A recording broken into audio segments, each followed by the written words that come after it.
मैं एक ऐसा धर्म चाहता हूं जिसमें देह का अंगीकार हो, स्वागत हो, अभिनंदन हो।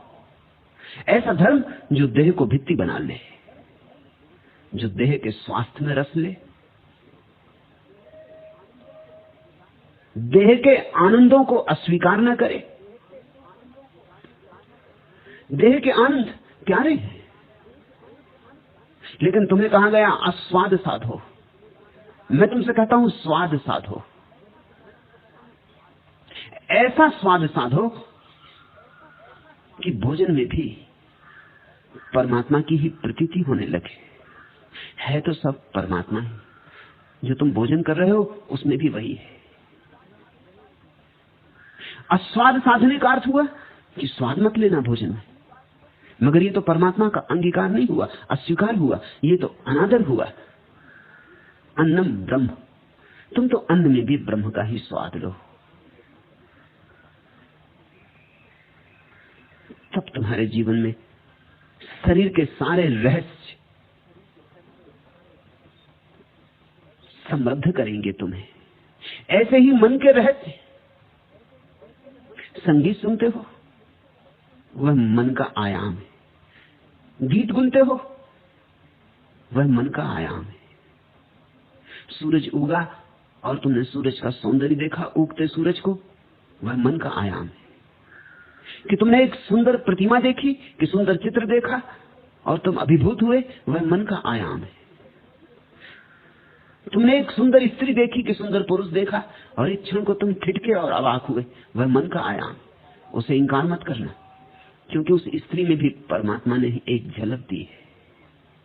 सुबह के सूरज में भी वही उग रहा है, फूल में वही खिल रहा है, किसी सुंदर चेहरे पर उसी की आभा है और किन्हीं सुंदर आंखों में वही झांक रहा है। अब एक धर्म है जो कहता है अगर आंख से सुंदर स्त्री दिखाई पड़े तो आंख फोड़ लो। लोग कहते हैं इसलिए सूरदास ने अपनी आंखें फोड़ ली थी। मैं नहीं मानता, कहानी झूठ होगी, क्योंकि सूरदास का काव्य मुझसे कहता है कि सूरदास सौंदर्य के पारखी है। उनके काव्य में इतनी रसमयता है कि मैं ये मान नहीं सकता। इतिहास लाख कहे, लोग कुछ भी कहे, मेरे लिए अंतः प्रमाण है कि सूरदास स्त्री को देख के आंख नहीं फोड़ सकते। हाँ, इतना मैं जरूर कहूंगा कि किसी भी स्त्री को देख के सूरदास को कृष्ण की ही याद आएगी, ये जरूर सच। अब इसके लिए कोई प्रमाण हो या ना हो, मैं इतिहास पर आधार रखता भी नहीं हूं। मेरे आधार आंतरिक है। मैं भीतर से ये जानता हूं कि सूरदास आंख नहीं फोड़ सकते, और सूरदास आंख फोड़ेंगे तो दो कौड़ी के हो जाएंगे, उनका कोई मूल्य नहीं रह जाता। सूरदास का मूल्य तो तभी है जब सुंदरतम स्त्री में भी उसी परमात्मा की झलक मिले, अभिभूत हो जाएं, आनंदित हो जाएं। सुंदर स्त्री के पायल की झनकार में भी उसी की पांजेब की झनकार सुनाई पड़े, उसी का घुंघरू बजे, हर बांसुरी में उसी का स्वर मालूम होना चाहिए। तो तुम फिर मन के आयाम को भी आत्मसात कर लिए। फिर आत्मा के दो आयाम हैं, प्रेम और ध्यान। बन सके तो दोनों को एक साथ आत्मसात कर लो, न बन सके तो एक को आत्मसात करना, दूसरा उसके पीछे छाया की तरह अपने आप आ जाएगा। जिसने प्रेम किया वह ध्यानी हो जाएगा, और जिसने ध्यान किया वह प्रेम से भर जाएगा। लेकिन तुम्हारे तथाकथित साधु सन्यासी अगर ध्यान करते हैं तो उनके जीवन में प्रेम नहीं दिखाई पड़ता। यह प्रमाण है कि उनका ध्यान झूठा है। कैसा वृक्ष जिस पर फूल न खिले, और कैसी रात जो तारों से न भरी, और कैसी वीणा जिसमें स्वर न जगे। कैसा ध्यान जिससे प्रेम की धारा न बही, कैसा हिमालय जिससे गंगा न उतरे। झूठा होगा, फिल्मी होगा। ध्यान थोक थाप के बैठ गए होंगे, मगर अभी अंतः सलिला जगी नहीं, अभी अंदर की गंगा उतरी नहीं तो प्रेम में बहेगी। बुद्ध ने कहा है जिसे ध्यान होगा उसके जीवन में करुणा होगी ही होगी। अगर न हो करुणा तो समझ लेना कि ध्यान नहीं। करुणा कसौटी, करुणा बुद्ध का नाम है प्रेम के लिए। और अगर कोई कहता है कि मैंने प्रेम को पा लिया और उसके जीवन में ध्यान की एकाग्रता ना हो, ध्यान की तन्मयता ना हो, ध्यान की स्थिरता ना हो, ध्यान का निश्चल भाव ना हो, ध्यान की शांति ना हो तो समझना कि उसने प्रेम अभी पाया नहीं। प्रेम के नाम से उसने वासना को ही पूज लिया होगा, प्रेम के नाम से कामना को ही मंदिर में प्रतिष्ठित कर दिया होगा। उसने अभी प्रेम जाना नहीं, प्रेम का धोखा खाया है, प्रेम की प्रवंचना में पड़ा है। लेकिन प्रेम का परमात्मा भी उतरा नहीं तो उसके साथ आती ही है ध्यान की शांति, अनिवार्य रूपेण, अपरिहार्य रूप से। प्रेम आए तो ध्यान उसकी छाया की तरह आता, ध्यान आए तो प्रेम उसकी छाया की तरह आता। एक ही सिक्के के दो पहलू। तुम एक पहलू घर ले आए तो तुम सोचते हो दूसरा पहलू साथ में आ जाएगा, उसी के पीछे छिपा छिपा चला आ रहा है, आएगा ही। दोनों पहलू साथ ही हो सकते, अलग अलग करने का कोई उपाय नहीं। ये आत्मा का आयाम। फिर परमात्मा का आयाम भी है। परमात्मा का आयाम का अर्थ है मैं नहीं हूं। आत्मा तक मैं का थोड़ा सा भाव, थोड़ी सी अस्मिता शेष रहती, शुद्ध अस्मिता, बड़ी सुंदर, बड़ी शांत, आह्लादपूर्ण। प्रेम का विष तो चला गया होता है, जैसे विष वाले सांप के हमने दांत तोड़ दिए मगर सांप अभी है। ऐसे ही जैसे रस्सी जल गई मगर ऐंठ अभी है, किसी काम की नहीं है अब ऐंठ, राख ही है, अब छुओगे तो बिखर जाएगी। मगर जली रस्सी में भी ऐंठ रह जाती, राख में भी ऐंठ रह जाती। परमात्मा का आयाम है जहां मैं परिपूर्ण रूप से विसर्जित हो जाता, जहां बूंद सागर में गिर गई।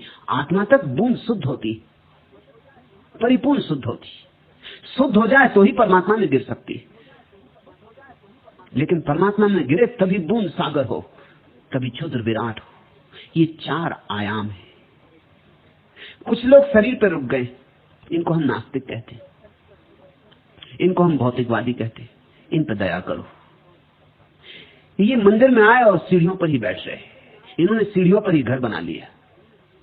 इन्होंने समझा कि आ गया मंदिर, इन पर दया करना, नाराज ना होना।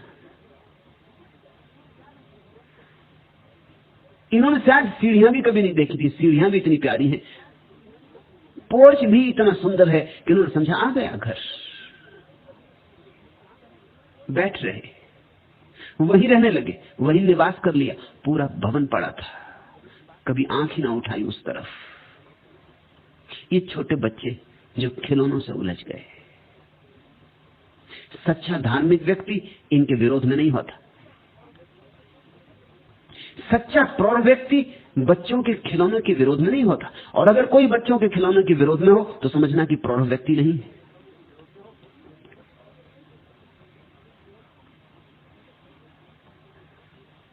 मुल्ला नसरुद्दीन ने अपने मनोचिकित्सक को कहा कि मेरे बच्चे में कुछ गड़बड़, कुछ ठीक करना पड़ेगा, आप कुछ फिक्र करें। चिकित्सक ने पूछा क्या गड़बड़ है, क्या तकलीफ है?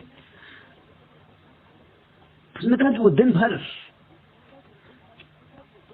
अपनी गुड़िया को ही लिए रहता है। तो मनोवैज्ञानिक ने कहा बच्चा है, इसमें कुछ खराबी नहीं है, इसमें कोई रोग नहीं है, बड़ा हो जाएगा, सब ठीक हो जाएगा, खेलने दो। मुल्ला ने कहा वो तो ठीक है, लेकिन फिर मुझे गुड़िया लेने का मौका ही नहीं मिलता। वही दिन भर लिए रहे तो मैं कब लूं?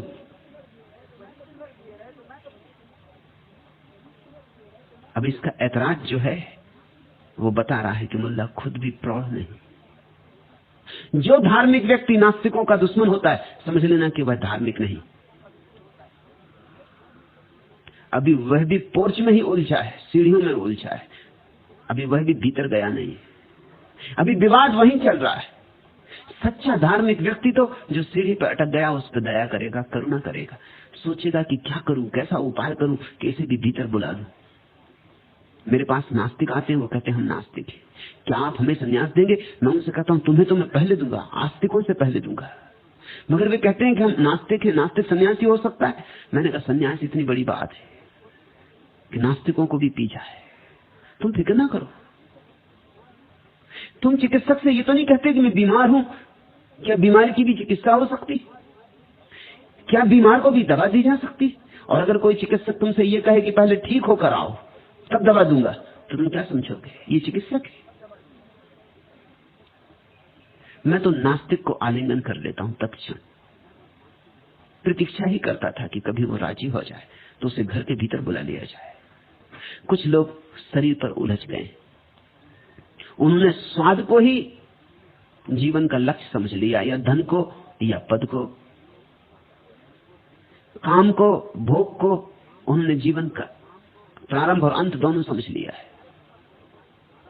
इनके विपरीत तुम्हारे तथाकथित धार्मिक लोग हैं, वो इनसे ही लड़ते रहते हैं, और ऊपर ही ऊपर नहीं भीतर भी इनसे लड़ते हैं। अगर ये भोजन में रस लेते हैं तो वो अस्वाद व्रत साधते हैं, मगर चाहे तुम भोजन में दीवाने हो जाओ और चाहे भोजन के विपरीत दीवाने हो जाओ, तुम में कुछ फर्क नहीं। तुम दोनों एक ही साथ हो, तुम चचेरे भाई बहन हो,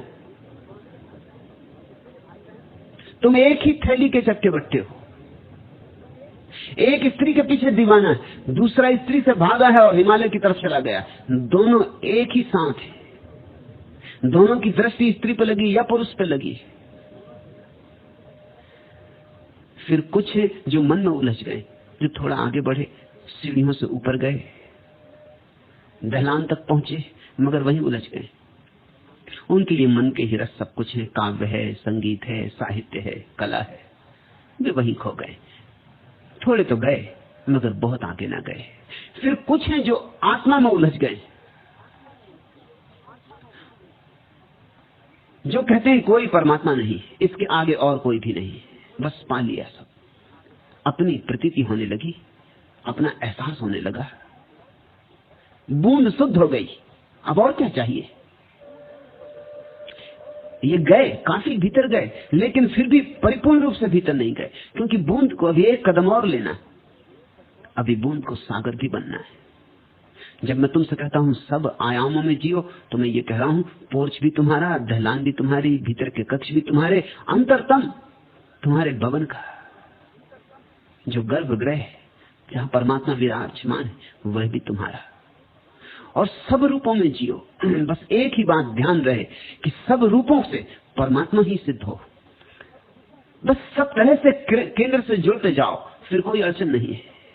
एक शख्स अगर जोश को तुम ढूंढना चाहे, वो पिछले पहर हल्का इरफा में मिलेगा, और सुबह को वो नाजरे नजाराए कुदरत तरफ चमनो सहने बयाबा में मिलेगा, और दिन को वो सरगस्ता इसरारो मयानी सहरे हुनरो कुए अदीबा में मिलेगा, और शाम को वो मर्द खुदा रिंद खराबात रहमत कदा इबादा फरोशा में मिलेगा, और रात को वो खिलवतोए काकुलो रुखसार बज में तलबो कूचाए खूबा में मिलेगा। और होगा कोई जब्र तो वो बंदा मजबूर मुर्दों की तरह खाना वीरा में मिलेगा। ए शख्स अगर जोश को तू ढूंढना चाहे, कवि कहता है कि अगर तुम्हें मुझे खोजना हो, ए शख्स अगर जोश को तू ढूंढना चाहे, वो पिछले पहर हल्का इरफा में मिलेगा। तो पिछले पहर अध्यात्मवादियों की गोष्ठी में खोजना, वो वही होगा। और सुबह को वो नाजरे नजारा है कुदरत, और अगर सुबह हो और उसे खोजना हो तो फिर प्रकृति के पास खोजना, जहां सूरज उगता हो, पक्षी गीत गाते हो, फूल खिलते हो, क्योंकि वह प्रकृति का प्रेमी या तो बगीचों में मिलेगा या जंगलों में मिलेगा। और सुबह को वो नाजरे नजारा है कुदरत तरफ चमनो सहने बयाबा में मिलेगा, और दिन को वो सरगस्ता है इसराओ मयानी। और अगर दिन में खोजना हो तो वो शास्त्रों में, शब्दों की गहराइयों में, काव्य में, काव्य की अनुभूतियों में, भाषा के ओहापोह में, दर्शन के विचार में, वहां डूबा मिलेगा। और दिन को वो सरगस्ताए इसरारो मयानी सहरे हुनर कुए अदीबा में मिलेगा। फिर तुम्हें अगर उसे दिन में ढूंढना हो तो वो वहां मिलेगा जहां विद्वानों की महफिल होती, जहां विचारशील लोग उठते बैठते, जहां तर्क चिंतन मनन की ऊंचाइयां छुई जाती। सहरे हुनर कुए अदीबा में मिलेगा। तब तुम उसे अदीबों की गली में खोज लेना। और शाम को वो मर्द खुदा रिंद खराबात, और अगर शाम की बात हो तो वो पियक्कड़ है। और शाम को वो मर्द खुदा रिंद खराबात, अगर शाम को खोजना हो तो उस पियक्कड़ को तुम एक ही जगह पा सकोगे, रहमत कदा वादा फरोशा में मिलेगा, जहां कोई कृपालु हृदय अपने पात्र से मदिरा ढालता हो, तुम उसे वहां खोजना। वो किसी मधुशाला में मिलेगा। और रात को वो खिलबतो एक काकलो रुखसार, और वो सौंदर्य का प्रेमी है।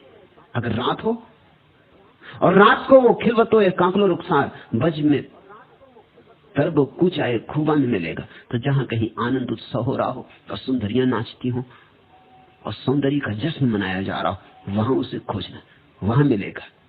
और होगा कोई जब्र तो वो बंदा है मजबूर। और अगर कहीं तुम खबर मिल जाए कि कोई परेशान है, कोई पीड़ित है, कोई दुखी है, और होगा कोई जब्र तो वो बंदा है मजबूर, मुर्दों की तरह खाना है वीरा में मिलेगा। और अगर कहीं कोई मजबूर होगा, कहीं कोई दुखी होगा, कहीं जिंदगी किसी को तोड़े डाल रही होगी, तो करुणा से भरा हुआ वह तुम्हें किसी वीरान घर में मिलेगा। जीवन सब आयामों में जिया जाना चाहिए।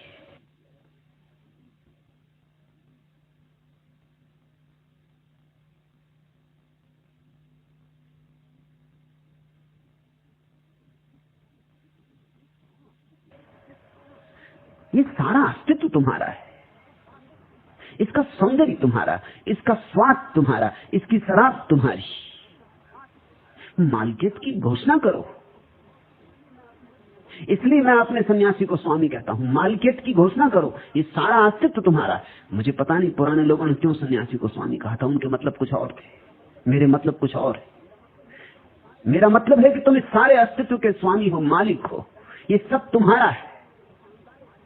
ये चांतारे तुम्हारे लिए परिभ्रमण करते, ये वृक्ष तुम्हारे लिए हरे, ये फूल तुम्हारे लिए खिले, ये लोग तुम्हारे लिए, ये सारा अस्तित्व तुम्हारे लिए।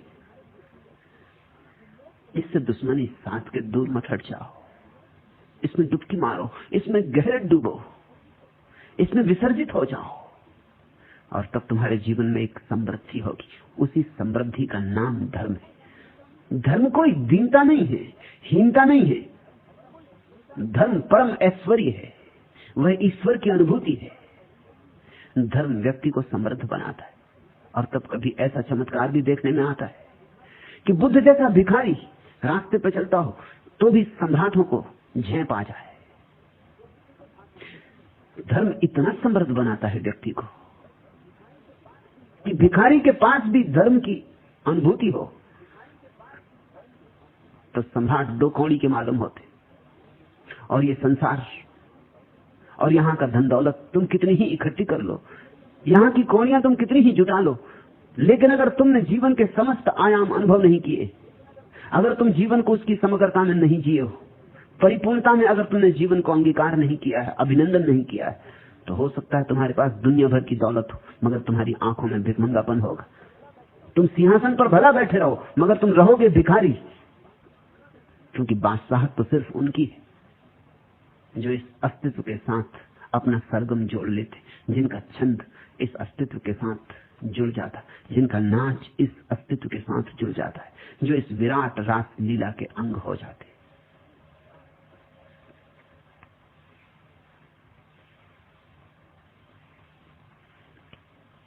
थोड़े थोड़े चलो, एक एक कदम से ही, एक एक कदम से हजारों मील की यात्रा पूरी हो जाती। मेरी दृष्टि तुम्हें समझने में थोड़ी सी कठिन मालूम होगी, क्योंकि निषेध और निषेध और निषेध में तुम जिए हो। नहीं तुम्हारा स्वर हो गया है और मैं तुम्हें हां कहना सिखा रहा हूं।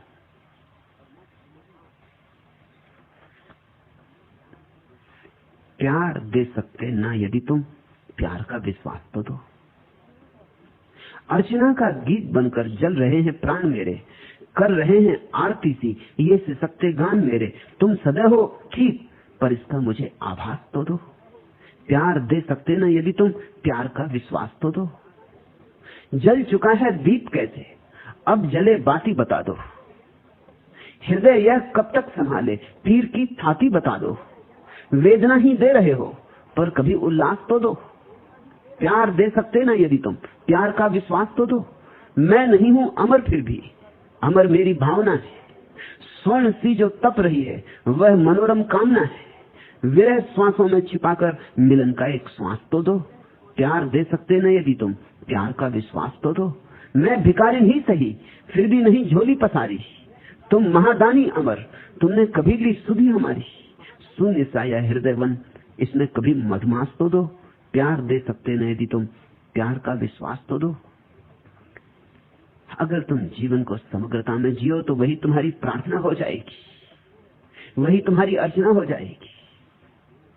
और फिर तुम्हें यह ना कहना पड़ेगा प्यार दे सकते न यदि तुम प्यार का विश्वास तो दो। प्यार बरसेगा चाहूं दिशाओं से, ऊपर से, नीचे से, इधर से उधर से, बाहर से भीतर से। प्रेम की बाढ़ आ जाएगी, विश्वास न मांगना पड़ेगा, प्रेम ही आ जाएगा, अनुभव आ जाएगा। मैं उस व्यक्ति को धार्मिक कहता हूं जो जीवन को बेशर्त उसकी समग्रता में जीता है, नहीं कुछ इंकार करता, नहीं कुछ काटता, कहता जैसा परमात्मा ने बनाया वैसा पूरा पूरा जीऊंगा, क्योंकि इसमें से कुछ भी काटना परमात्मा का अपमान होगा, अवमानना होगी। इस भाव का नाम आस्तिकता है।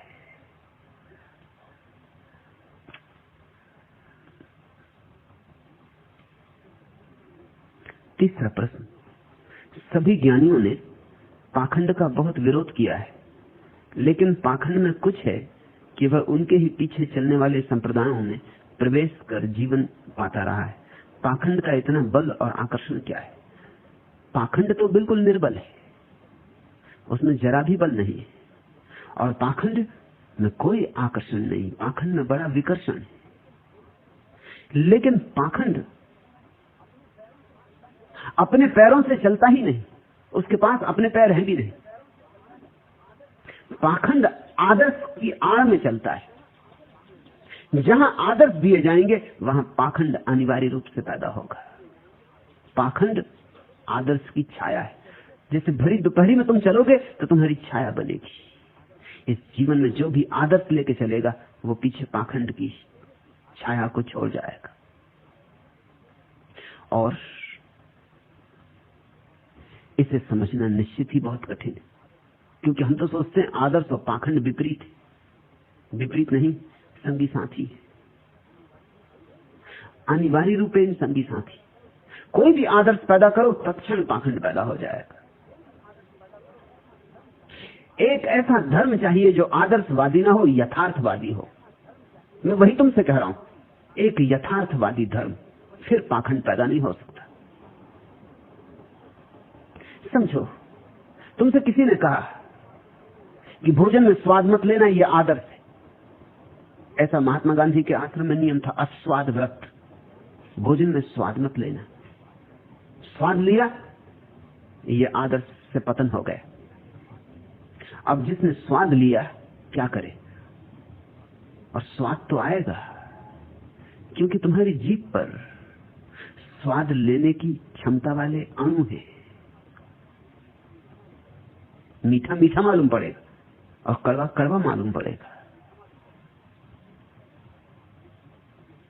तुम्हारी जीभ जीवित है। हाँ, कभी कभी लंबे बुखार के बाद स्वाद नहीं आता, क्योंकि जीभ मुर्दा हो जाती, उसकी संवेदनशीलता क्षीण हो जाती। क्या तुम सोचते हो सारे लोगों की जीभ ऐसी हो जाए जैसे लंबे बुखार के बाद हो जाती? तुम जीवन के पक्षपाती हो या दुश्मन हो? तुम मृत्यु के पूजक हो या जीवन के आराधक? लेकिन बड़ी अड़चन हो जाएगी। अगर तुम महात्मा गांधी के आश्रम में थे तो तुम्हारे लिए दो ही उपाय थे। एक तो यह था कि तुम किसी तरह अपने जीवन की संवेदनशीलता नष्ट कर दो, क्योंकि जो बात जीभ पर लागू है वही आंख पे लागू है, वही कान पे लागू है, सभी इंद्रियों पे लागू है। व्रतों का अर्थ ही यही है कि धीरे धीरे सारी इंद्रियों को मार डालो। तुम क्या करते? एक तो रास्ता यह कि तुम जीभ की संवेदनशीलता नष्ट कर दो। उसके उपाय गांधी ने किए थे। हर व्यक्ति को वो कहते थे कि भोजन के साथ साथ नीम की चटनी भी खाओ। अब नीम की चटनी होती कोई, और नीम की चटनी खाओगे तो भोजन का स्वाद मर ही जाएगा। लुई फिसल नाम के एक विचारक ने लिखा है कि मैं गांधी का आश्रम देखने गया गांधी के भक्तों में था लुई फिशर। गांधी ने उसे अपने साथ भोजन पे बिठाया और नीम की चटनी तो खास चीज थी। भोजन भी परोसवाया। जो भोजन परोस रहा था उसने नीम की चटनी नहीं परोसी, सोच के कि नया आदमी आगंतुक नीम की चटनी देना, ये कोई अंतेवासी तो नहीं है आश्रम का, अतिथि है। लेकिन गांधी ने देखा नीम की चटनी नहीं दी गई तो उन्होंने कहा, अरे नीम की चटनी दो। तो नीम की चटनी दी गई। लुई फिशर ने तो सोचा कि कुछ खास चीज होगी, उसको बेचारे को क्या पता। उसने चखा जहर, शुद्ध जहर। वो तो बड़ा हैरान हुआ। गांधी ने उसे समझाया कि अस्वाद व्रत का अंग है, इससे जीभ का स्वाद मर जाता है। लुई फिशर ने सोचा पश्चिम का आदमी हिसाब लगा के चलता है गणित से। उसने सोचा कि ये तो झंझट है, इसमें पूरा भोजन खराब हो जाएगा, ये चटनी के साथ रोटी खानी, सब्जी खानी। उसने सोचा ज्यादा आसान रास्ता ये होगा, वैज्ञानिक बुद्धि का आदमी, कि पहले ये चटनी एक ही गटास में खत्म कर जाओ, पानी पी कर मुंह साफ कर लो, फिर मजे से भोजन करो। तो जल्दी से एक ही बार किसी तरह जी संभाल के राम राम कहते और उसने पूरा गोला गटक गया। लेकिन गांधी भी ऐसे छोड़ देने वाले तो नहीं। उन्होंने कहा कि और लाओ, देखो मैंने कहा था ना कि चटनी कितनी पसंद आई, और लाओ चटनी। और चटनी दे दी गई।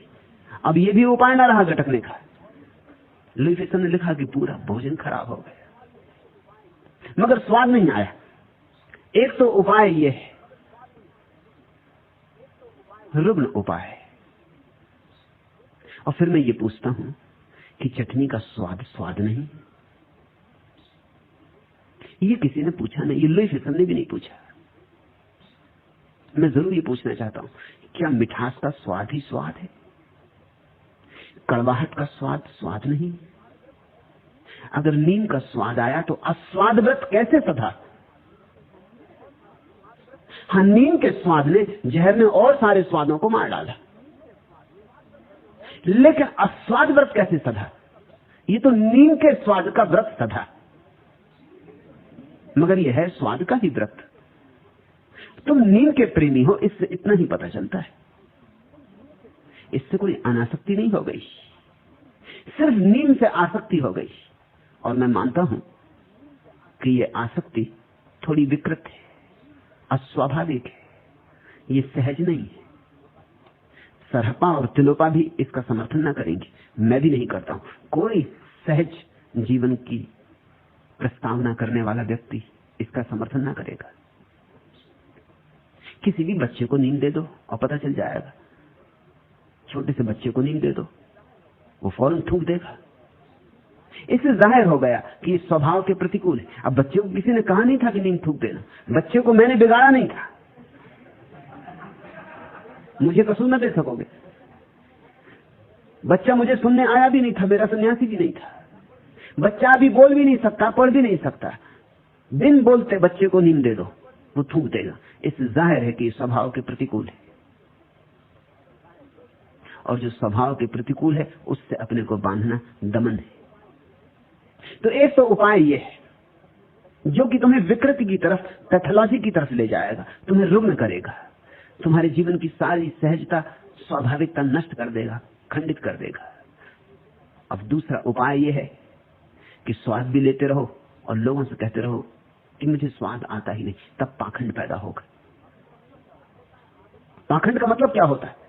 पाखंड का अर्थ होता है आदर्श मानता हूं मैं और आदर्श पूरा होता नहीं, तो अब मैं झूठे ही दावा करता हूं कि आदर्श पूरा हो रहा है, कि मुझे स्वाद आता ही नहीं। झूठे असंभव आदर्श लोगों को दोगे और वे पाखंडी हो जाएंगे, तो फिर तुम उनको गाली देते हो, तुम पाखंडी हो। जीवन को सहज रहने दो, फिर कोई पाखंड नहीं होता। बच्चे पाखंडी नहीं होते, उन्हें जो अच्छा लगता है कह देते हैं साफ अच्छा, जो अच्छा नहीं लगता कह देते हैं अच्छा नहीं। पाखंडी तो जैसे जैसे हम कुशल हो जाते हैं जगत के हिसाब में, तब हो जाते।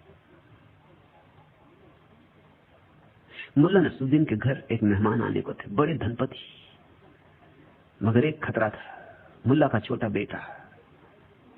क्योंकि वो जो धनपति आ रहे थे उनकी नाक बहुत बड़ी थी, इतनी बड़ी कि नाक ही नाक दिखाई पड़ती थी।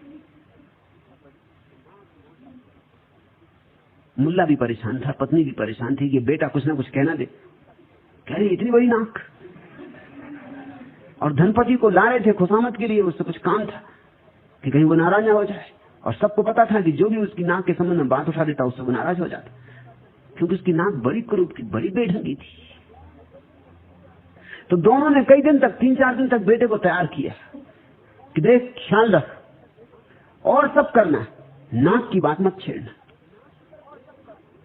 नाक की तरफ देखनी मत, तू इधर उधर देखना मगर नाक मत देखना। बेटा भी हैरान था कि नाक में ऐसा क्या होगा। 3 दिन हो गए शिक्षण देते देते देते, फिर भी डरे थे, क्योंकि बच्चे कितना ही समझाओ, उनको पाखंडी बनाना बड़ा मुश्किल होता है।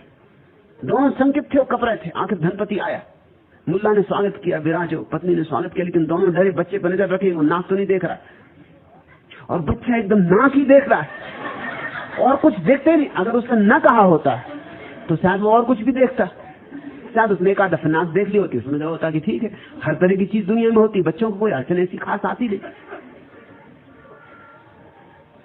मगर वो एकदम एक टकटकी लगाए और कहीं देखे नहीं, आंख की पलक भी ना झपे। 3 दिन जिसको समझाया हो, घबराहट बढ़ती गई, मगर बेटा कुछ बोला नहीं। इतनी सांत्वना थी कि कुछ बोल नहीं रहा है, मगर घबराहट बढ़ती चली गई। पत्नी भोजन परोस रही है, मगर हाथ कप रहा है कि ये उसकी नाक की तरफ ही देख रहा है। उसे ये भी नहीं कह सकते कि नाक की तरफ मत देखो। सोच रही कि जरा जाने दो मेहमान को, इसकी कुटाई करनी पड़ेगी। 3 दिन समझाया मूढ़ को, इसको कुछ और नहीं सूझ रहा है, पलक नहीं झप रहा है, धनी को असमंजस में डाल रहा है, और मुल्ला भी कुड़बुड़ा रहा है दिली दिल। मगर अब कर भी क्या सकते हो, बेटा सामने बैठा और नाक देखे चला जा रहा है। आखिर पत्नी ने किसी तरह सब निपटा जा रहा है, प्रसन्न थी, चाय की प्याली लाई, आखिर चाय की प्याली धनपति को दी। मन में तो उसके वही लगा है। फिर उसने कहा कि आपकी नाक में कितनी शक्कर डालूं? नाक ही नाक, नाक ही नाक। छिपाए छिपती नहीं बात। कहने गई थी कि आपकी प्याली में कितनी शक्कर डाल, मगर प्याली तो छोटी और नाक बड़ी, और उसके मन में तो एक ही शब्द गूंज रहा है, नाक। अब वो बेटा देखे जा रहा, काम सब खराब हुआ जा रहा। पाखंड पैदा होते हैं, झूठे आदर्श थोप दो तो। इस जगत में इतने पाखंड दिखाई पड़ रहे हैं, ये तुम्हारे तथाकथित साधु सन्यासियों के कारण। आनंद मैत्रेय, तुम पूछते हो सभी ज्ञानियों ने पाखंड का बहुत विरोध किया है। ज्ञानियों ने अगर सिर्फ पाखंड का विरोध किया है तो वो ज्ञानी थे ही नहीं, सिर्फ पंडित थे। ज्ञानी तो वे हैं जिन्होंने आदर्श और पाखंड दोनों का विरोध किया है। वे ही ज्ञानी है, उन्हीं को पता है। क्योंकि जिसने आदर्श का भी विरोध किया है उसने ही वस्तुतः पाखंड का विरोध किया। न होंगे आदर्श, न होंगे पाखंड, न रहेगा बांस, न बजेगी बांसुरी। इसलिए मैं तुम्हें कोई आदर्श नहीं दे रहा हूं। यही सहज योग की आधारभूत मान्यता है। न सरहपा न तिलोपा कोई आदर्श दे रहे हैं। वे कह रहे हैं जो व्यर्थ है, क्रियाकांड है, उसे जाने दो। हम तुम्हें कोई भी विधायक आदर्श नहीं दे रहे हैं कि तुम्हें ऐसे होना चाहिए, क्योंकि अगर तुम न हो पाए तो फिर क्या करोगे, और तुम न हो पाओगे ये सुनिश्चित है। क्यों? क्योंकि आदर्श आते कहां से, आदर्शों का जन्म कैसे होता है, इसकी प्रक्रिया समझो। महावीर नग्न हो गए, अब एक आदर्श पैदा हो जाए कि जिसको भी ज्ञान पाना है वो नग्न हो जाए। ये महावीर की मौज थी। इसकी ज्ञान से कोई अनिवार्यता नहीं है, ये कोई ज्ञान का कारण नहीं है कि नग्न होने से कोई ज्ञान को उपलब्ध होता है। ये महावीर की मस्ती थी। जीसस बिना नग्न हुए हो गए उपलब्ध ज्ञान को। बुद्ध भी हो गए, कृष्ण भी हो गए, जरथुस्त्र भी हो गए, लाओत्सु भी हो गए, मोहम्मद भी हो गए। ज्ञान को लोग उपलब्ध हो गए बिना नग्न हुए। तो ये महावीर की अपनी निजी मौज थी। इसका ज्ञान से कोई अनिवार्य रूपेण संबंध नहीं है। तुमने गोल दिया बनाया, किसी ने त्रिकोण दिया बनाया,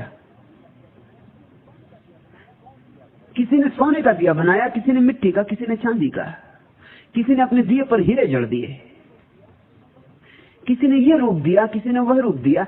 इससे क्या तुम सोचते हो कि ज्योति का कोई अनिवार्य संबंध है? वो जो दिए में ज्योति जलेगी, क्या वह ज्योति भिन्न होगी सोने के दिए में, मिट्टी के दिए से, हीरे लगे दिए में भिन्न होगी साधारण पीतल के दिए से? ज्योति तो एक है, दियों में भिन्नता है। और अच्छा है, महावीर को मौज आई, उन्होंने वस्त्र छोड़ दिए, लेकिन इससे ज्ञान की कोई अनिवार्यता नहीं। लेकिन फिर महावीर के पीछे चलने वाली परंपरा सोचती है कि जब तक नग्न ना होगे तब तक ज्ञान ना होगा। मैं एक जैन मुनि को जानता हूं, गणेश वर्णी। वे जिंदगी भर कोशिश करते रहे मुनि हो जाने की। जैनों में सीढ़ियां होती, मुनि का मतलब दिगंबर, जैनों में मुनि का अर्थ होता है नग्न। उसके पहले सीढ़ियां होती हैं, ब्रह्मचारी होता है, फिर कोई क्षुल्लक होता है, फिर एलक होता है। ये सब सीढ़ियां ऐसी होती हैं, कितने वस्त्र छोड़ते जाओ उस हिसाब से। आखिर में लंगोटी रह जाती, फिर लंगोटी भी छूट जाती, तब कोई मुनि होता है। गणेश वर्णी ने जीवन भर चेष्टा की कि मुनि हो जाए, लेकिन लंगोटी छोड़ने की हिम्मत नहीं जुटा पाए। जरूरत भी नहीं थी, संकोची आदमी रहे होंगे कि नंगा घूमना सड़क पर नहीं जमा होगा। लेकिन मन में तो भाव तो था ही कि जब तक नंग न हुए तब तक ज्ञान न हुआ। फिर मरते समय बेहोश हो गए। बेहोश होते होते उन्होंने कहा कि जल्दी से मेरी लंगोटी और मेरी चादर अलग कर दो, कम से कम मर तो जाए मुनि होकर। उनकी बेहोशी हालत में उनकी चादर और उनकी लंगोटी अलग की गई। उनकी बेहोशी हालत में उनको मुनि की दीक्षा दी गई। बेहोशी हालत, क्या खेल कर रहे हो? ऐसे तो तुम अस्पताल में किसी को भी दे सकते हो मुनि दीक्षा। जरा सा क्लोरोफॉर्म सुंघा दो, दे दो मुनि की दीक्षा। तो क्या तुम सोचते हो वो आदमी मर के मोक्ष चला जाए? मगर इस तरह से झंझट खड़ी हो जाती। जब एक बात पकड़ ली कि नग्न हुए बिना मोक्ष हो ही नहीं सकता, तो अड़चन आ गई। अब सबको नग्न होना पड़ेगा। अब ये नग्नता में पाखंड आएगा। महावीर नग्न थे तो नग्न ही सोते थे, न कोई बिस्तर न कोई कंबल, सवाल ही नहीं उठता। लेकिन महावीर के लिए ठीक रहा होगा, कोई अड़चन ना आई उन्हें। अब दिगंबर जैन मुनि है, उसको तो ठंड लगती। अलग अलग तरह के लोग हैं। मैं एक सज्जन को जानता हूं जिनको मच्छर नहीं काटते। उनके खून में ऐसी बात है कि मच्छर एकदम दूर दूर भागते। हम दोनों एक ही कमरे में सोए, वो बोले मच्छरदानी की क्या जरूरत, इतने मच्छर हैं यहां। उन्होंने कहा रहने दो, मच्छर क्या कर लेंगे। मैं चकित हुआ, रात भर में सुबह तक मुझे तो इतने मच्छर काट गए कि सारा शरीर मच्छरों के ही काटे चिन्हों से भर गया। मगर उन सज्जन को एक मच्छर ने ना काटा। उन्होंने कहा मुझे काटते ही नहीं, इसमें जरूर आपकी कोई गलती होगी, तो मच्छर क्यों काटते आपको। मैंने उनकी पास जाकर उनका शरीर सूंघा। उन्होंने कहा, मैंने कहा कि मैं समझ गया, तुम्हारे शरीर से इस तरह की बात आ रही है कि शायद मच्छरों को जमती नहीं। आखिर मच्छरों से बचने की दवाइयां बनाई गई, वो भी बांस के आधार पर बनाई गई। इसी तरह लोगों के अध्ययन करके कि जिनके खून में इस तरह की बांस है, तो फिर इस तरह की दवाइयां बनाई गई, मलहम उनको लगा लिया, फिर मच्छर नहीं आता। वो खास तरह की बांस से दूर ही दूर रहता। अब हो सकता है महावीर को मच्छर न काटते हो तो वो नग्न रह लिए मजिन। अब जिसको मच्छर काटते हैं वो नग्न रहेगा तो मुश्किल में पड़ेगा, तो फिर अब उपद्रव करना पड़ेगा। छिपा के कहीं चोरी से रखे रहो मच्छरदानी कि जब सब चले जाएं दरवाजा बंद करके अपनी मच्छरदानी लगा के सो जाओ। अब ये पाखंड हुआ। महावीर का शरीर हो सकता है इस तरह रहा हो कि उन्हें जरूरत नहीं थी वस्त्रों की, कि रात उन्हें कंबल ओढ़ने की जरूरत नहीं थी। सबके शरीर भिन्न भिन्न है। लेकिन अब जैन दिगंबर मुनि की बड़ी अड़चन है, वो क्या करे, तो उपाय करने पड़ते हैं। उपाय क्या है? कपड़े तो उड़ाए नहीं जा सकते, तो कमरे को बिल्कुल बंद कर देते हैं जहां जैन मुनि ठहरता है। दीवार दरवाजा सब बंद कर देते हैं, सब तरह से, ताकि जरा भी हवा अंदर न जा सके। और फिर जमीन पर बिछा देते हैं पूस, घास पूस, ताकि घास पूस की गर्मी बनी रहे। फिर जब मुनि लेट जाता है तो उसके ऊपर से डाल देते हैं घास फूस, ताकि वो घास फूस के अंदर पड़ा रहे।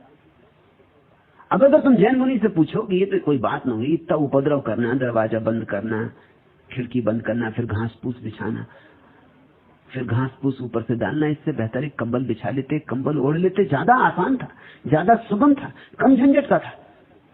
लेकिन वो तो वो कर ही नहीं सकता। वो कहता घास फूस से मुझे क्या लेना, मैंने तो घास फूस बिछा हुआ पाया तो मैं सो गया, मैंने तो नहीं बिछाया। अब देखते हो पाखंड कैसे पैदा होता है।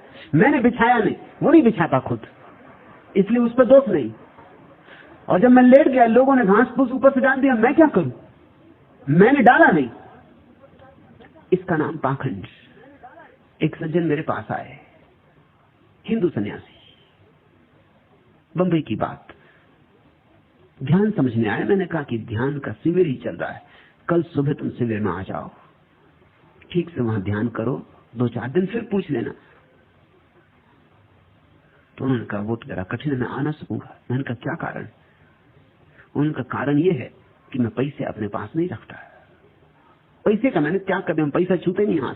तो मैंने कहा मेरी समझ में नहीं आया, पैसा छूने से सुबह ध्यान करने आने का क्या संबंध? उन्होंने कहा आपके ख्याल में नहीं आ रही बात, घाट को पर रुका, उधर से आते में टैक्सी करनी पड़ेगी। तो मैंने कहा यहां तक तुम कैसे आए? तो उन्होंने कहा ये जो मेरे मित्र साथ है ये कल नहीं आ सकते, इनको कल काम है, ये पैसा रखते, ये पैसा चुकाते हैं, लेते हैं देते, मैं पैसा छूता नहीं। मैंने पूछा कि पैसा इनके पास कहां से आता? तो उनका पैसा तो जो लोग मुझे चढ़ाते हैं वो ये रखते, पैसा इनको चढ़ता है, एक सज्जन रखते, वो सज्जन खर्चा करते। अब कल चूंकि वो नहीं आ सकते, उनको अस्पताल जाना है, इसलिए कल बड़ी मुश्किल हो गई, ध्यान करने नहीं आ सकते। क्या पाखंड चला रहे हो? एक आदमी से जो काम हो जाता उसमें 2 को लगा रहे हो। पैसा तुमको चढ़ाए जाते, इनको तो कोई चढ़ाता नहीं, ये सिर्फ दलाल है, ये सिर्फ तुम्हारे पैसे रखते। और मैंने उनसे पूछा कि ये धोखा धाका नहीं करते कि कितने के कितने बताए? कहा कि नहीं, हिसाब तो मैं रखता हूं, हिसाब मैं रख सकता हूं, अंधा नहीं हूं। हिसाब तुम रखते हो, पैसा तुम रखते नहीं, किस खेल में पड़े हो? और ये सोच रहे हैं कि बहुत बड़ा काम इन्होंने कर लिया है। आदर्श बनाओगे, आदर्श बनाओगे कैसे? किसी को देख के बनाओगे, बस किसी को देख के बनाए कि झंझट शुरू हुई। इस जगत में 2 व्यक्ति एक जैसे नहीं, इसलिए आदर्श से पाखंड पैदा होता है। इस जगत में व्यक्ति व्यक्ति भिन्न है। कृष्ण का आदर्श बनाओगे बस तुम मुश्किल में पड़ जाओगे, तुम कृष्ण नहीं हो। महावीर का बनाओगे मुश्किल में पड़ जाओगे, तुम महावीर नहीं हो। महावीर ने किसी और का आदर्श मान के नहीं चले थे, चलते तो वो भी पाखंडी हो जाते। उन्होंने अपनी सहजता से जिए, इसलिए कोई पाखंड न था। इस बात को खूब समझ लो गहराई से। जो भी सहजता से जीता है, जिसका कोई आदर्श नहीं है, जो अपने स्वभाव से जीता है, किसी धारणा के अनुसार नहीं, जो किसी तरह का आचरण नहीं बनाता, अपने अंतस से जीता है, उसके जीवन में पाखंड नहीं होता। उसके जीवन में कोई पाखंड कभी नहीं होता। जो स्वाभाविक है वही करता है, पाखंड का सवाल ही नहीं। मगर जो लोग दूसरे का अनुकरण करेंगे वे सब पाखंडी हो जाते हैं। इसलिए दुनिया में इतना पाखंड है क्योंकि सारे लोग अनुकरण कर रहे हैं। कोई महावीर का, कोई बुद्ध का, कोई कृष्ण का, ये सब पाखंडी हो जाने वाले। इसलिए मैं अपने सन्यासी को कहता हूं, मैं तुम्हारा आदर्श नहीं हूं, मेरे ढंग से जीने की चेष्टा मत करना। मैं नहीं चाहता कि मैं तुम्हारे ऊपर आरोपित हो जाऊं, नहीं तो मुश्किल होगी, नहीं तो कठिनाई में पड़ोगे, पाखंडी हो जाओगे। मैं जैसा जी रहा हूं वो मेरे लिए स्वाभाविक है। मैं किसी को आदर्श मान के नहीं जी रहा हूं। यही तो इस देश को अड़चन कि मैं किसी को आदर्श मान के नहीं जी रहा हूं, मैं अपने ढंग से जी रहा हूं। देश को अड़चन है कि वो पूछते हैं कि रामकृष्ण परमहंस तो ऐसे जीते थे, आप ऐसा क्यों जी रहे? रामकृष्ण परमहंस अपने स्वभाव से जीते थे, मैं अपने स्वभाव से जी रहा हूं। न तो रामकृष्ण परमहंस को मेरे अनुसार जीने की जरूरत है, न मुझे रामकृष्ण परमहंस के अनुसार जीने की जरूरत है। वे पूछते हैं कि बुद्ध तो ऐसा जीते थे, आप ऐसा क्यों जी रहे? जैसे बुद्ध ने कोई ठेका ले रखा है कि अब दुनिया में सबको वैसे ही जीना पड़ेगा। तब तो जिंदगी बड़ी उदास हो जाएगी, बड़ी पाखंडी हो जाएगी। बुद्ध बड़े प्यारे, मगर उनकी खूबी यही है कि वे पुनरुक्त नहीं किए जा सकते। कोई उनकी कार्बन कॉपी नहीं हो सकता है, और जो भी होगा वो कुरूप होगा। कार्बन कॉपियां सदा कुरूप होती। मौलिक बनो। आदर्श सीखोगे कहां से? आदर्श सदा दूसरे से सीखोगे, और जो भी दूसरे से सीखा गया वो पाखंड पैदा करवाएगा। उसे तुम पूरा कर ना सकोगे क्योंकि तुम्हारे अनुकूल ना पड़ेगा। तुम वैसे हो नहीं, तुम तो बस तुम जैसे हो। तुम्हारा जैसा न कभी कोई हुआ, न कभी होगा कोई। तुम्हें तो सिर्फ अपना स्वभाव जीना है, फिर पाखंड नहीं होगा। तो तुम पूछते हो मैत्रेय कि सभी ज्ञानियों ने पाखंड का विरोध किया है, लेकिन अगर ज्ञानियों ने सिर्फ पाखंड का विरोध किया हो तो वो ज्ञानी नहीं। असली ज्ञानी पाखंड का विरोध तो पीछे करेगा, पहले आदर्श का विरोध करेगा। क्योंकि आदर्श कट जाए तो जड़ कट गई पाखंड की। यही सरहपा और तिलोपा कर रहे हैं। इसलिए तुम देखते हो सरहपा और तिलोपा का नाम ही मिट गया इस देश से, क्योंकि उन्होंने कोई आदर्श नहीं सिखाया। उन्होंने स्वतंत्रता सिखाई है, आदर्श नहीं। उन्होंने अंतस जगाया, आचरण नहीं दिया। उन्होंने तुम्हें चरित्र नहीं दिया, उन्होंने तुम्हें बोध दिया। उन्होंने तुम्हें इतना बोध दिया कि तुम अपने अनुसार जी सको, और इतना बल दिया कि चाहे लाख अड़चने हो तुम अपने ही अनुसार जीना। टूटना हो तो टूट जाना, मगर झुकना मत। अपने ही ढंग से जीना। मिटना पड़े तो मिट जाना, मगर स्वयं रह के मिटना। अपनी निजता को किसी कीमत पर खोना मत। कोई सौदा मत करना, कोई समझौता मत करना। इसलिए तो सरहपा तिलोपा भूल गए। तुलसीदास याद है, तुलसीदास कंठस्थ है, क्योंकि आदर्श की बात हो रही और पाखंड का विरोध हो रहा है। और मजा ये कि आदर्श से पाखंड पैदा होता है। जब तक दुनिया में आदर्श है तब तक दुनिया में पाखंड रहेगा। अगर चाहते हो दुनिया गैर पाखंडी हो जाए, आदर्शों को नमस्कार कर लो, विदा कर दो, फिर तुम देखो कोई पाखंड नहीं। तुमने इतनी छोटी सी बात, इतनी सीधी साफ गणित की, विज्ञान की बात भी देखी नहीं कभी। तुम तो थोपे जाते हो आदर्श। हर बाप अपने बच्चों पर आदर्श थोप रहा है, हर समाज अपने बच्चों पर आदर्श थोप रहा है, हर पुरानी पीढ़ी नई पीढ़ी पर आदर्श थोप रही। और फिर जब आदर्श नहीं माना जाता तो दो ही उपाय है, या तो वह व्यक्ति अपराधी हो जाता है या पाखंडी हो जाता है। आदर्श न माने तो पाखंडी दिखाए सिर्फ, और अगर ईमानदार हो तो फिर अपराधी। तुम विकल्प ही नहीं छोड़ते लोगों के लिए। तुमने फांसी लगा दी, या तो अपराधी या पाखंडी। ये कैसा धर्म है? ये कैसी चिंतन प्रक्रिया है? तुमने दो ही रास्ते छोड़े लोगों के लिए, तो कुछ अपराधी हो जाते हैं, कुछ पाखंडी हो जाते हैं। दोनों बातें बुरी। आदर्श से छुटकारा करो। हर बच्चे को क्षमता दो, सहारा दो कि वो स्वयं हो सके। इतनी आत्मा दो कि वो इस सारे संसार के विपरीत भी अगर लड़ना पड़े तो लड़े और खड़ा हो अपने बल से, चाहे कोई भी कीमत चुकानी पड़े। अपनी निजता में जी के मर जाना लाख गुना बेहतर है उस जीवन से जो समझौते पर खड़ा होता है। फिर ना तो तुम अपराधी होगे, ना तुम पाखंडी होगे। इस बात से तुम्हें बहुत बेचैनी होगी, क्योंकि तुम तो यही सोचते थे कि आदर्श ज्यादा से ज्यादा फैल जाएं तो लोग पाखंडी ना हो। मैं ये कह रहा हूं, आदर्श जितने फैलेंगे उतने लोग पाखंडी होंगे। दोनों को विदा देना है। कम से कम मेरे सन्यासी को दोनों को विदा दे देना है। करो निज की घोषणा।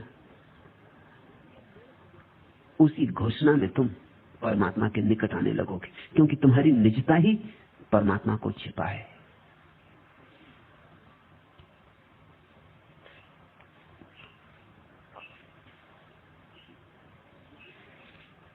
इसी से संबंधित प्रश्न है 5वां।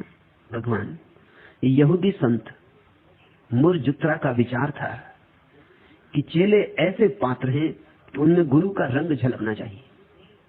यदि गुरु की गुरुता के बावजूद शिष्य में अपेक्षित गुण नहीं आए तो उसमें दोष गुरु का है, उसे ही अपना दोषी होना चाहिए। इससे शिष्य को दंड देने के पहले वह अपने को दंड दे लिया करता था। कृपा करके संत मुरजुत्रा के इस वचन का आशय हमें कहिए। मुरजुत्रा मेरी दृष्टि में संत जरा भी नहीं। मुरजुत्रा लोगों के ऊपर जबरदस्ती कर रहा है, हिंसात्मक है। तुम कहते हो कि चेले ऐसे पाठ में, वह कहता था कि उनमें गुरु का रंग झलकना चाहिए। क्यों? गुरु का रंग चेलों में क्यों झलकना चाहिए? गुरु का रंग है, चेलों में चेलों का रंग झलकना चाहिए। गुलाब का फूल जूही के फूल में क्यों झलके? चमेली का फूल चंपा के फूल में क्यों झलके? कोई किसी पर क्यों झलके? ये आग्रह तो अहंकार का आग्रह है। अहंकार चाहता है सारी दुनिया मेरी जैसी हो जाए, और जो मेरे जैसा नहीं है उसे जीने का कोई हक नहीं होना चाहिए। स्वामी कृष्ण प्रेम और मां मधुरा को मुरारजी देसाई ने कहा, अगर मेरे बस में होता तो मैं तुम्हारे गुरु के आश्रम को नेस्त नाबूद कर देता। क्यों? जो मेरे अनुकूल नहीं है उसे जीने का भी हक नहीं। यह लोकतंत्र है, ये लोकतंत्र के दावेदार है।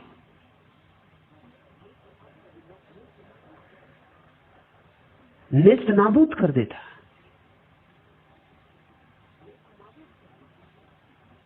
ये आकांक्षा अहंकार की आकांक्षा है, यह कोई सद्गुण नहीं है। सच्चा गुरु वही है जो तुम्हें सहारा देगा ताकि तुम्हारा रंग तुम में प्रकट हो, तुम्हारा फूल खिले।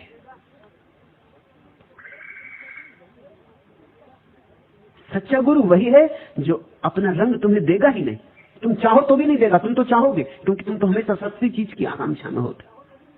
तुम तो चाहोगे कि गुरु बता दे आचरण के सूत्र।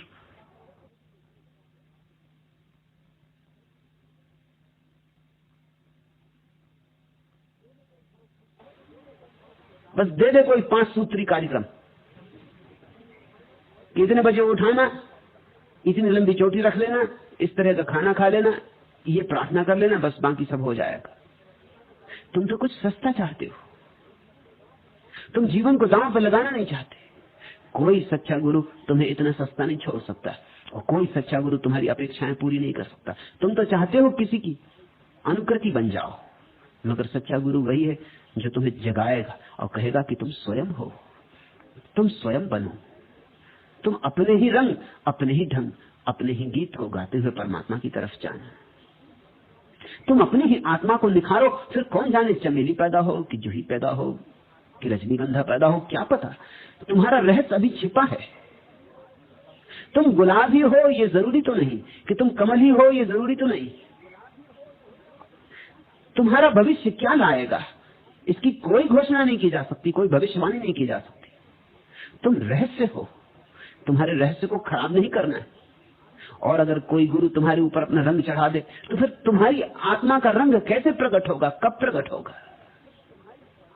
गुरु का रंग चढ़ जाए तो ऐसे हुआ जैसे स्त्रियों ने अपने ओंठों पर लिपस्टिक लगा दिया, उनके अपने ओंठों का रंग फिर प्रकट होगा ही नहीं। ओंठों में लालिमा होनी चाहिए, ये तो समझ में आने वाली बात है, मगर लिपस्टिक से रंग लिया। और इस झूठ को भी लोग सौंदर्य समझते।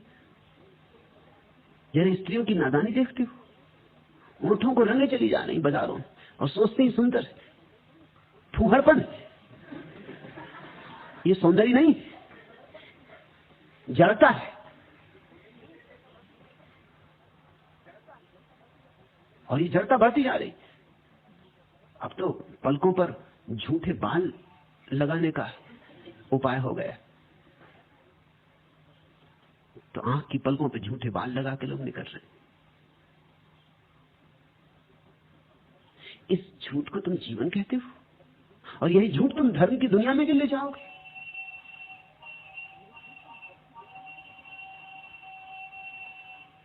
मुल्ला नसरुद्दीन ने शादी की, सुहाग रात, दोनों बैठे, दोनों चिंतित, कौन शुरुआत करे। मुल्ला ने कहा कि क्षमा कर, एक बात अब मैं तुझे बता ही दूं जो मैंने अभी तक बताई नहीं थी, कि मेरे बाल नकली, ये विग लगाए हुए। अब ये बताई देना ठीक है, क्योंकि अब ये कितनी देर चलेगा। जब तक ऐसे मिलना जुलना चलता था सागर के तट पर और फिल्म में और होटल में, तब तक ठीक था कि विग लगाए रहे। पत्नी तो एकदम प्रसन्न हो गई, पास आकर उसने मुल्ला का हाथ पकड़ लिया, उसने कहा तुमने मेरा भार ही उतार दिया, तो फिर मैं भी क्यों छिपाऊं। मुल्ला ने कहा मतलब? पत्नी ने कहा मेरे दांत झूठे हैं, बाल भी झूठे हैं, एक टांग भी झूठी। अब जब प्रेमी हो गया और साथ ही है तो सच्ची सच बात हो जाए।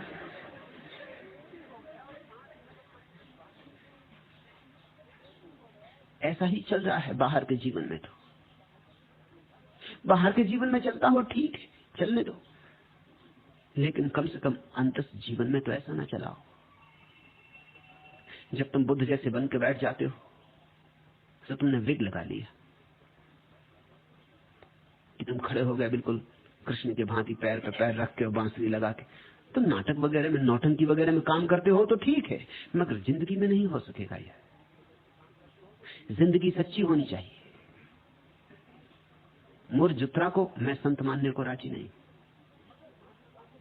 मगर मुरजुत्रा को बहुत से लोगों ने संत माना है। जैसे महात्मा गांधी को बहुत से लोगों ने महात्मा माना है। दोनों एक जैसे आदमी, दोनों की पकड़ एक जैसी, दोनों की तर्क सरणी एक है। मुरजुत्रा कहता है चेले ऐसे पात्र जैसे चेलों की कोई आत्मा नहीं। चेले ऐसे पात्र में गुरु का रंग झलकना चाहिए। क्यों? अगर सदगुरु हो तो शिष्य में सदा ही शिष्य का रंग झलकता है। सिर्फ झूठे गुरु शिष्यों के चेहरे पर रंग रोगन कर देते। सिर्फ झूठे गुरु उनको अनुकृतियों में बदल दे देते। सिर्फ झूठे गुरु उनसे कहते हैं अनुसरण करो। सच्चे गुरु कहते हैं अपनी आत्मा की तलाश करो। सच्चे गुरु उन्हें व्यक्तित्व देते, मुखौटे नहीं। मुरजुत्रा कहता है चेले ऐसे पात्र हैं गुरु का रंग झलकना चाहिए। यदि गुरु की गुरुता के बावजूद शिष्य में अपेक्षित गुण नहीं आए तो उसमें दोष गुरु का है। कौन करेगा अपेक्षा गुण की? प्रत्येक व्यक्ति इतना भिन्न है और यहां कोई भी किसी की अपेक्षा पूरी करने को आया नहीं। प्रत्येक को अपनी अंतरात्मा पूरी करनी, किसी और की अपेक्षा नहीं। यही तो हमारे जीवन का कष्ट है। पति पत्नी की अपेक्षा पूरी कर रहा है और कष्ट भोग रहा है। पत्नी पति की अपेक्षा पूरी कर रही है, कष्ट भोग रही है। बच्चे माँ बाप की अपेक्षाएं पूरी कर रहे हैं, कष्ट भोग रहे हैं। हर एक दूसरे की अपेक्षाएं पूरी कर रहा है। तुम्हारी आत्मा कब पूरी होगी? मैं घर में मेहमान था, एक छोटा बच्चा घर का मेरे पास सुबह सुबह बैठा था। मैंने उससे पूछा तेरा बनने का इरादा क्या है? उसने कहा मैं पागल हुआ जा रहा हूं। पागल हुआ जा रहा है? तुझे हुआ क्या अभी से पागलपन? उसने कहा इसलिए पागल हुआ जा रहा हूं कि मेरी माँ चाहती कि मैं संगीतज्ञ बनूं, मेरे पिता चाहते कि मैं वैज्ञानिक बनूं, मेरे काका चाहते हैं कि मैं इंजीनियर बनूं, मेरी काकी चाहती है कि मैं डॉक्टर बनूं। मैं पागल हुआ जा रहा हूं। ये सारे लोग इतनी अपेक्षाएं, किस किस की अपेक्षा पूरी करोगे? और जब सभी की अपेक्षाएं पूरी नहीं होती और सभी की हो भी नहीं सकती तो सभी दुखी हो जाते। तुम्हारे चारों तरफ सभी तुमसे खिन्न हो जाते। तुम जानते हो बुद्ध जैसे बेटे को पाके भी बुद्ध के बाप प्रसन्न नहीं थे, क्योंकि अपेक्षा पूरी नहीं हुई। अपेक्षा थी कि बुद्ध चक्रवर्ती सम्राट बनेंगे और बुद्ध बन गए सन्यासी। बुद्ध जैसे बेटे को पाके भी बाप संतुष्ट नहीं, तब तो समझ लो कि इस जगत में संतुष्ट कोई हो ना सकेगा। जीसस को पाके जीसस के पिता संतुष्ट नहीं थे, क्योंकि जीसस की बगावती बातें पिता को कष्ट देती थी। ऐसी अपेक्षा ना थी। हम सब अपेक्षाएं थोप रहे हैं। गुरु तो कम से कम ऐसा होना चाहिए जो अपेक्षा ना थोपे। ये अपेक्षा थोपने का धंधा तो सारी दुनिया में चल रहा है। यही तो संसार है, अपेक्षा थोपना। गुरु तुम्हें संसार के बाहर ले जाता है, फिर वहां भी अपेक्षा ही थोपी जाएगी। मेरे अनुसार चलो। मैं कौन हूं? ये मेरा अहंकार क्या है कि तुम मेरे अनुसार चलो? हाँ, तुम्हें जो प्रीतिकर मुझ में लगे चुन लो, जो अप्रीतिकर लगे छोड़ दो। जो तुम्हारे अनुकूल लगे उसे ग्रहण कर लो, जो तुम्हारे अनुकूल न लगे उसे चुपचाप भूल जाओ। लेकिन अंततः तुम्हें होना है तुम्हारे जैसा ही। सदगुरु के पास अनंत फूल खिलेंगे, उसका प्रत्येक शिष्य एक अनूठी प्रतिभा होगा। झूठे गुरुओं के पास बस कतारें लगी होंगी एक से लोगों की, बेरौनक, आत्महीन, गौरव रहित, गरिमा शून्य। मुरजुत्रा कहता है, यदि गुरु की गुरुता के बावजूद शिष्य में अपेक्षित गुण नहीं आए, सदगुरु अपेक्षा करता ही नहीं, देता है, अपेक्षा नहीं करता, लुटाता है, प्रत्युत्तर नहीं मांगता। उसके पास प्रेम है, बांटता है, मगर प्रेम के कारण तुम्हें बांधता नहीं कि अब तुम ऐसे ही करना, देखो मैंने तुम्हें इतना प्रेम दिया, अब तुम्हें ऐसा करना ही होगा। जो ऐसा कहता हो वह न तो सदगुरु है, न ज्ञानी है, न उसे कुछ अनुभव हुआ है, वह अहंकारी, वह छुपा हुआ राजनेता है, वह अनुयायी खोज रहा है, शिष्य नहीं। और वह कहता था कि अगर ऐसा न हो पाए तो उसमें दोष गुरु का है, ये भी अहंकार हुआ। अगर तुम मेरे जैसे ना बन पाओ तो पहली तो बात, ये अपेक्षा ही गलत थी, फिर तुम ना बन पाओ तो इसमें दोष गुरु का हुआ। ये हद हो गई अहंकार की। तुम शिष्य को कुछ भी गौरव दोगे कि नहीं दोगे? इतना भी गौरव नहीं दोगे। ठीक होने का गौरव नहीं दिया, कम से कम गैर ठीक होने का गौरव तो दो, इतनी भी स्वतंत्रता ना दोगे। तुमने सारा ठेका ले लिया, तुमने शिष्य के लिए कुछ भी ना छोड़ा, जैसे शिष्य की कोई आत्मा ही नहीं, जैसे शिष्य कैनवास है, तुमने चित्र पोत दिया, अगर ठीक बन गया तो गौरव तुम्हारा, अगर ठीक नहीं बना तो अगौरव तुम्हारा। शिष्य कोई कैनवास तो नहीं, शिष्य एक आत्मा है, उसके भीतर भी परमात्मा छिपा है। ये कैसा दुर्व्यवहार कर रहे हो? मगर मुरजत्रा ऐसा ही दुर्व्यवहार करता रहा। मुरजत्रा का तो तुम्हें कुछ पता नहीं, लेकिन महात्मा गांधी का भी यही ढंग था, यही सलीका था। अगर आश्रम में किसी शिष्य से भूल हो जाती तो गांधी अपने को दंड देते थे। ये भी खूब मजा है। और भूले भी क्या, किसी ने चाय पी ली, भूल हो गई, क्योंकि किसी को चाय पीने का हक नहीं। चाय पाप है, चाय और पाप। तो तुम आदमी को जीने दोगे कि नहीं जीने दोगे? फिर तो जीना ही पाप है। अब ऐसी अपेक्षाएं, और फिर जब ऐसी अपेक्षाएं होती तो समझ लेना कि गुरु नजर रखता है। गुरु क्या एक तरह का जासूस हो जाता है, वो पता लगाए फिरता है कि कौन क्या कर रहा है, किसने चाय पी ली, किसने सिगरेट पी ली, कौन पुरुष किस स्त्री से बात कर रहा है, इस सब की पता रखना पड़ता है उसको। वो तो एक तरह की जासूसी हो गई। यही धंधा चलता था गांधी जी के आश्रम में। अगर पता चल गया कि कौन स्त्री किस पुरुष से बात कर रही, फौरन हाजिर करो। किसने चाय पी ली उसको सामने लाओ, और दंड वो अपने को देंगे कि उन्होंने उपवास कर दिया, कि वो 3 दिन का उपवास करेंगे।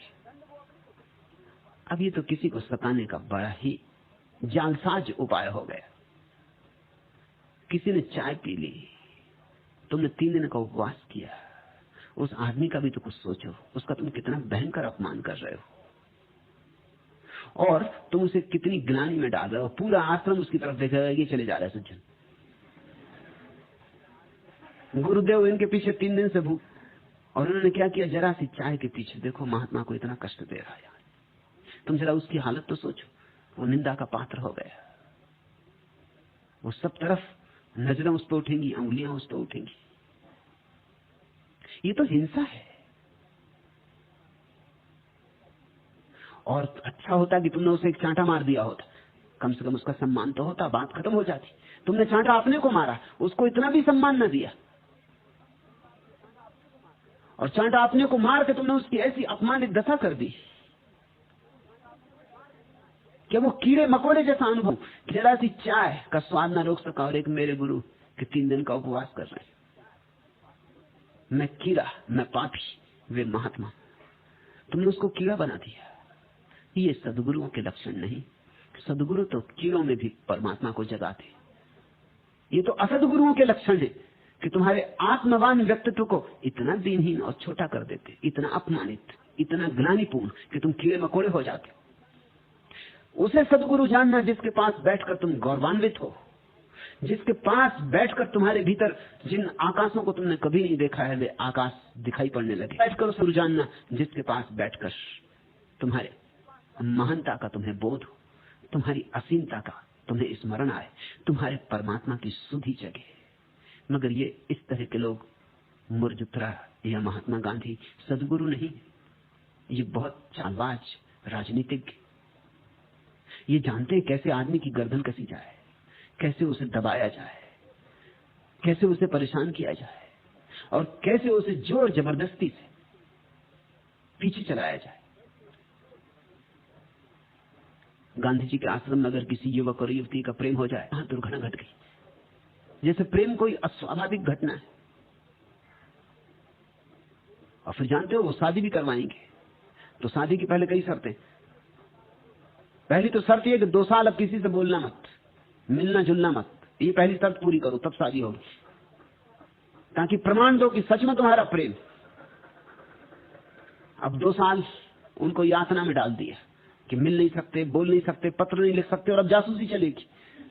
क्योंकि अगर 2 साल कोई पत्र लिख दे या कहीं से मिल ले, मौके बेमौके एक दूसरे की तरफ देख ले, या सभा में सत्संग में एक दूसरे को छू ले, कुछ हो जाए, तब ये जासूसी चलेगी। 2 साल का प्रमाण दो।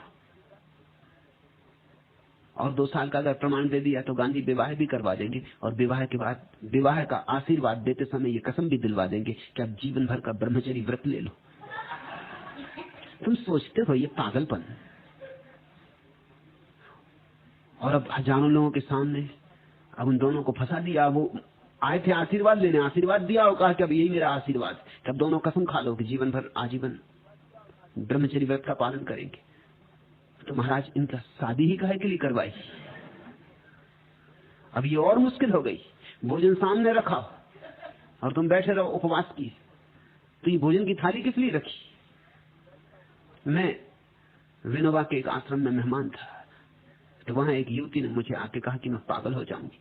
विनोबा जी ने मेरी शादी तो करवा दी, मगर आजीवन ब्रह्मचर्य का व्रत दिलवा दिया हम दोनों को।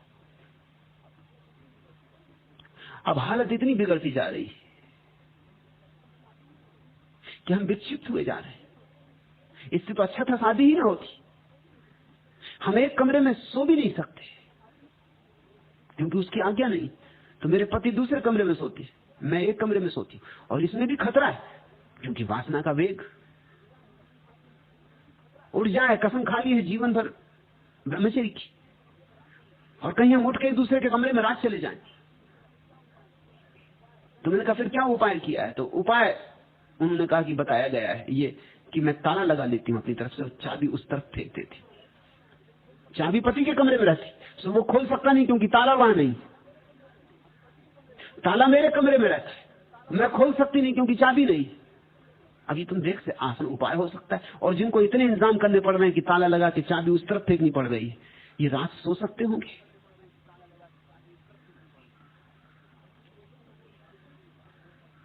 मैंने उस युवती को कहा कि अगर विनोबा जी ने, अगर एक बाबा ने तुम्हें ये उपद्रव दे दिया तो मैं दूसरा बाबा तुम्हें इस उपद्रव से छुटकारा देता हूं। तुम ताली चाबी दोनों मुझे भेंट कर जाओ, और मैं तुम्हें आजीवन प्रेमपूर्ण जीवन रहने की शिक्षा देता हूं। तो शुभ है, मगर ये कोई ब्रह्मचर्य होगा? ये विक्षिप्तता है। मगर बड़ी अड़चन है। अगर गुरु अपने को सताने लगे तो शिष्य को पीड़ा बहुत होती है कि मेरे कारण गुरु अपने को सता रहा है। तब जो भी कहता है मान लो, ठीक है कि गलत, ये भी फिक्र करने की गुंजाइश नहीं रह जाती। आखिर शिष्य गुरु को प्रेम करता है, इसलिए तो गुरु के पास आया है। तो उसका प्रेम ही उसको कहता है कि ठीक है चलो इसमें भी मान लो। ये जल मुस्रा कहता है उसे अपने को ही दोषी मानना चाहिए। इससे शिष्य को दंड देने के पहले वो अपने को दंड दे लिया करता था। यह हिंसात्मक वृत्ति है, यह सद्गुरुओं का लक्षण नहीं, अज्ञानियों का लक्षण है। ये खुद भी परेशान रहा होगा, ये दूसरों को परेशान कर रहा है। इसे खुद भी कुछ अनुभव नहीं हुआ, इसके पास किसी को कोई अनुभव नहीं हो सकता है। मेरे पास तुम जो आए हो, मैं तुम्हें सम्मान देता हूं, इसलिए तुम्हें आश्रय नहीं देता। तुम्हारा मेरे मन में इतना मूल्य है जितना कि परमात्मा का, उससे जरा भी कम नहीं, इसलिए मैं तुम्हें कोई आदर्श नहीं देता। और तुमसे कहता हूं तुम अपने मालिक हो, भूल करनी हो तो भूल करनी, ठीक करना हो तो ठीक करना। न तो मैं अपने को दंड दूंगा तुम्हारे कारण, न तुम्हें दंड दूंगा। भूल करोगे उसी में तुम्हें दंड मिलेगा, वही दंड काफी है। भूल करोगे उससे तुम्हें पीड़ा होगी, वही पीड़ा काफी है जगाने को। अगर वह काफी नहीं है तो फिर कोई और चीज तुम्हें जगा नहीं सकती। और ठीक करोगे तो आनंद होगा, वही पुरस्कार पर्याप्त है। अगर वह पुरस्कार तुम्हारे चित्त को हर्ष से और उल्लास से नहीं भरता तो फिर इस जगत का कोई पुरस्कार तुम्हारे किसी काम नहीं आ सकता है। मैं तुम्हें परिपूर्ण स्वतंत्रता देता हूं। व्यक्ति है, उसकी अपनी निजता है, उसकी निजता पर मेरी तरफ से कोई आरोपण नहीं। मैं अपना हृदय खोल के तुम्हारे सामने रख देता हूं। कुछ तुम्हें प्रीति कर लगे चुन लेना, तुम्हें प्रीति कर ना लगे मत चुनना। नहीं चुना तो तुम मुझे नाराज नहीं कर रहे हो, चुन लिया तो तुम मुझे प्रसन्न नहीं कर रहे हो। मेरा आनंद है तुम्हें दे देना, तुम्हारा आनंद है उसमें से अपने काम की बात चुन लेना। और फिर तुम्हें अपने ढंग से चलना है, अपने ढंग से जीना है, क्योंकि तुम्हें वही होना है जो तुम होने को पैदा हुए हो। तुम्हें परमात्मा के सामने उत्तर देना पड़ेगा कि तुम हुए या नहीं। बस एक ही उत्तर देना पड़ेगा कि तुम प्रामाणिक रूप से अपनी आत्मा के विकास को, खिलाव को उपलब्ध हो गए थे। तुम्हारा फूल खिला या नहीं। परमात्मा तुमसे ये नहीं पूछेगा कि तुमने किसी और का अनुकरण किया या नहीं। परमात्मा पूछेगा तुम जूही थे, जूही हुए, गुलाब थे, गुलाब हुए, कमल थे, कमल हुए। इतनी ही मेरी तुमसे प्रार्थना है कि तुम जो हो, जूही, कमल, गुलाब, केतकी, वही हो जाना। क्योंकि वही हो कि तुम परमात्मा के चरणों में चढ़ जाते हो। वही है अर्चना, वही है प्रार्थना। आज इतना।